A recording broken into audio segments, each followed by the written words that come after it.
പിന്നെ ഈ ചിരി എപ്പോഴും ചിരി വേണം, എല്ലാവർക്കും ചിരി വേണം, എവിടെ ചെന്നാലും ചിരി വേണം. ചിരിച്ച മുഖവുമായിട്ട് പോകാനാണ് നമുക്ക് എല്ലാവർക്കും താല്പര്യം. ജീവിതത്തിൻ്റെ യാഥാർത്ഥ്യമാണ് നൊമ്പരങ്ങൾ, കഷ്ടപ്പാടുകൾ, പ്രയാസങ്ങൾ. അതൊക്കെ മറന്നിട്ട് എല്ലാവർക്കും ചിരി വേണം. ആ ചിരിക്കുമ്പോൾ ഒരു കാര്യം ഓർക്കണം, അത് കവി പാടിയിട്ടുണ്ട്. എന്താണ്? ചിരിക്കുമ്പോൾ കൂടെ ചിരിക്കാൻ 1000 പേർ വരും, കരയുമ്പോൾ കൂടെ കരയാൻ നിന്നിഴൽ മാത്രം വരും,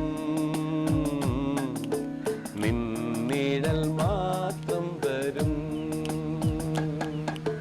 ചിരിക്കുമ്പോൾ കൂടെ ചിരിക്കാൻ 1000 പേർ വരും,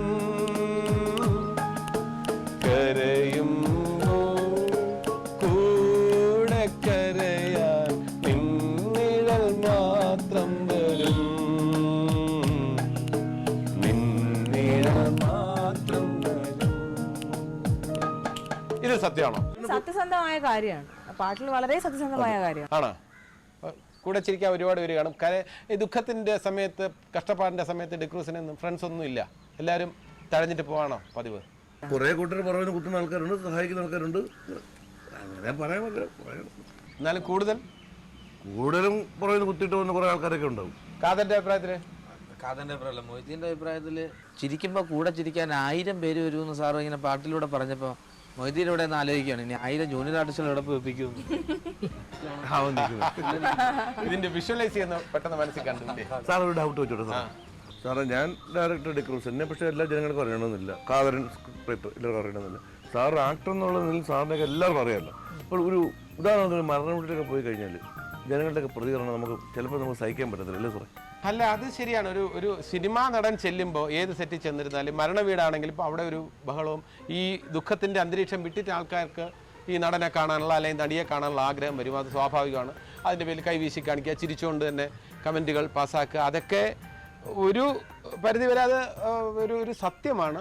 അതേ അവസരത്തിൽ നമുക്ക് ഒഴിവാക്കാൻ കഴിയാത്ത കാര്യമാണ്. ജനങ്ങളെ സംബന്ധിച്ചിടത്തോളം പോയവർ പോയി ഒരു മോളിലേക്ക് പോയി. ഇനി ബാക്കിയുള്ള നടന്മാരെ കാണാം, അവരുമായിട്ടുള്ള 2 സംസാരം അതൊക്കെ നടത്തണം എന്നുള്ളൊരു ആഗ്രഹമാണ്.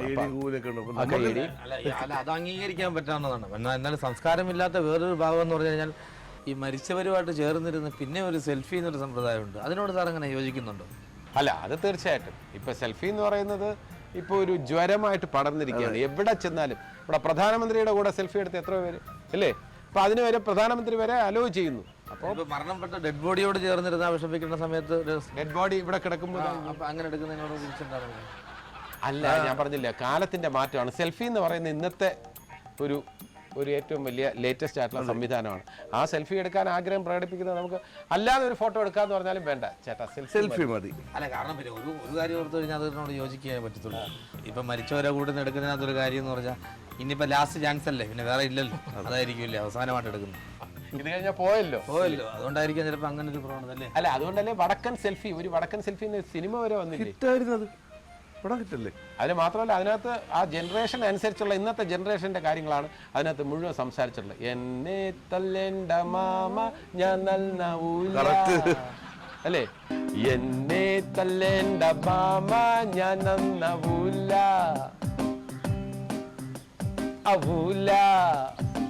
അല്ലേ?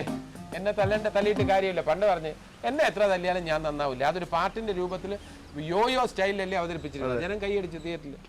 അപ്പോൾ ഇന്നത്തെ കാര്യങ്ങളെല്ലാം അതിനകത്ത് ആ പാട്ട് നന്നാവില്ല എന്ന് പറയുന്ന ഇന്നത്തെ ജനറേഷൻ പറയാണ്, തല്ലിയിട്ടൊന്നും കാര്യമില്ല, ഞങ്ങൾ ഒരു രീതിയിൽ പോവും, നിങ്ങൾ ഞങ്ങളുടെ കൂടെ സഞ്ചരിക്കണം, അച്ഛനമ്മമാരോട് പറയുന്നത്. ആ ഒരു വാദഗതിയോട് എനിക്ക് യോജിപ്പുണ്ടോ എന്ന് വെച്ചാൽ, യുവാക്കളോടൊപ്പം അല്ലെങ്കിൽ നമ്മുടെ കുട്ടികളോടൊപ്പം സഞ്ചരിക്കാനുള്ള വിശാലമായ മനസ്സ് നമുക്ക് വേണം. അതോടൊപ്പം കുട്ടികൾ മനസ്സിലാക്കേണ്ട ഒരു കാര്യം, അച്ഛനമ്മമാരുടെ കണ്ണിലുള്ള ആ സ്വപ്നങ്ങൾ അത് സാക്ഷാത്കരിക്കാൻ അവർ കൂടി മനസ്സ് വയ്ക്കണം. സാറേ, ഈ പാട്ട് പാടിയിട്ട് മഴ പെയ്യിക്കുക, പാട്ട് പാടിയിട്ട് രോഗം മാറ്റാന്നൊക്കെ കേട്ടില്ലേ? ഈ പാട്ട് പാടിയിട്ട് ബോധം പോയ ആളുകൾ കേട്ടിട്ടുണ്ടോ? നമ്മളെ നാട്ടിൽ ജയപ്രകാശൻ എന്ന് പറഞ്ഞ ഒരാളുടെ ആശരിപ്പണിയാണ്. അപ്പൊ പുള്ളി ഏത് സമയത്തും പാട്ട് പാടിയിട്ട് നടക്കുക. അപ്പൊ അന്ന് നമ്മളെ നാട്ടിൽ അധികം വീടുകളൊന്നുമില്ല, ഒരു കുന്ന് കയറിയിട്ട് ഇങ്ങനെ വരണം. അപ്പൊ മൂപ്പര് രാത്രി ഒരു ദിവസം കുന്നുമ്മക്കൂടി ഇങ്ങനെ വരിക. അപ്പൊ മൂപ്പര് ഇങ്ങനെ ഉറക്കനെ പാട്ട് പാടി പേടി മാറ്റാൻ വേണ്ടി പാട്ട് പാടുന്നതാ. അപ്പം മൂപ്പര് ഈ പാട്ട് പാടി ഇങ്ങനെ വരുന്ന സമയത്ത് അന്ന് കഷ്ടകാലത്തിന് മൂപ്പര് പാടിയ പാട്ട് എന്ന് പറഞ്ഞാൽ ശ്രീകൃഷ്ണ പരന്തിൽ ഒരു പാട്ടില്ലേനോ, നിലാവിന്റെ ആ അതന്നെ. അപ്പം ആ പാട്ടും പാടി ഇങ്ങനെ വരിക. ആ സാറ് ആ പാട്ടൊന്ന് പാടുമോ? ഞാൻ പറഞ്ഞുതരാം, ഒന്ന് പാടി. ട്രൈ ചെയ്യാം. നിലാവിന്റെ പൂങ്കാവിൽ ഇങ്ങനെ വരിക നിശാപുഷ്പഗന്ധം, കിനാവിന്റെ തേന്മാവിൽ രാപ്പാടി പാടി, കിനാവിന്റെ പൂങ്കാവിൽ. ഈ സമയത്ത് കുമാരേട്ടെന്ന് വിളിക്കുന്ന ഒരു സമയമില്ലേ, ആ കറക്റ്റ് ടൈമിന് അപ്പുറത്തുനിന്ന് ഒരു വിളിയൊക്കെ ഒരു പെണ്ണിന്റെ ജയപ്രകാശേട്ടാ ജയപ്രകാശേട്ടാന്ന് ഉപ്പിൽ ഒറ്റ വീഴ്ച അന്ന് വീണതാ. പുള്ളി പിന്നെ ബോധം വന്നില്ല. അല്ല, അതെന്താ സംഭവം എന്ന് വെച്ചാൽ മൂപ്പര് ഒരു സ്ഥലത്ത് പണി നിർത്തിയിട്ട് പോന്നിനി, ആശരിപ്പണി പകുതിച്ച് പോന്നിനി. ആ പെണ്ണുങ്ങൾ കുടുംബക്കാരെ വീട്ടിൽ വന്നതാ. അപ്പം മൂപ്പരെ പാട്ട് കേട്ടപ്പോൾ ആ കുടുംബക്കാരി പറഞ്ഞ് ജയപ്രകാശൻ അതാ പോണ, ജോനോടൊന്ന് ചോദിച്ചു നോക്കുന്നു. ഓള് വിളിച്ചതാ പാട്ട് കേട്ടിട്ട് ജയപ്രകാശേട്ടാ ജയപ്രകാശേട്ടാന്ന്. അതാ കറക്റ്റ് ടൈമിനായി പോയി. അപ്പൊ ജയപ്രകാശ് ബോധം കെട്ടു, വീണു. അപ്പൊ ഞാൻ ഒരു കാര്യം ചോദിച്ചോട്ടെ, എന്താണ് ഈ യക്ഷികളെല്ലാം വെള്ള വസ്ത്രം ധരിച്ച് വരുന്നത്? വെള്ള വസ്ത്രം ധരിക്കുന്നത് അവരുടെ മനസ്സ് പരിശുദ്ധമായിട്ടുണ്ടായിരിക്കും അല്ലേ? മനസ്സ് പരിശുദ്ധമായതുകൊണ്ട്. ഓക്കെ, വർഷ അല്ല, എനിക്ക് തോന്നുന്നത് ഇപ്പൊ ഇരട്ടത്തൂടെ നടക്കുമ്പോഴത്തേക്ക് പെട്ടെന്ന് കാണാൻ വേണ്ടിയായിരിക്കും വെള്ള വസ്ത്രം ധരിക്കുന്നത്. ഇരുട്ടത്ത് പോകുമ്പോൾ പെട്ടെന്ന് കാണാൻ വേണ്ടിയാണ് യക്ഷികള് വെള്ള വസ്ത്രം ധരിക്കുന്നത്. ഓക്കെ, നമ്മൾ പറയുകയാണെങ്കിൽ ഇത് ആ ഭാർഗവി നിലയത്തിലാണ് ആദ്യമായിട്ട് പ്രേതം വെള്ള ചാജ് എടുത്ത് വന്നതെന്നാ. ആ കോസ്റ്റ്യൂമറ പണിയാണ് അത്, അല്ലേ? അയാളന്ന് മഞ്ഞ സാരിയിട്ടും കൊടുത്തില്ല, ഇന്നും ആൾക്കാർ മഞ്ഞ സാരി എടുത്ത് വന്നതാണ്. അപ്പൊ അതിനു മുമ്പ് ഇംഗ്ലീഷ് സിനിമയിലൊക്കെ വെള്ള വസ്ത്രം ധരിച്ച പ്രേതങ്ങളൊക്കെ വന്നിട്ടുണ്ട്.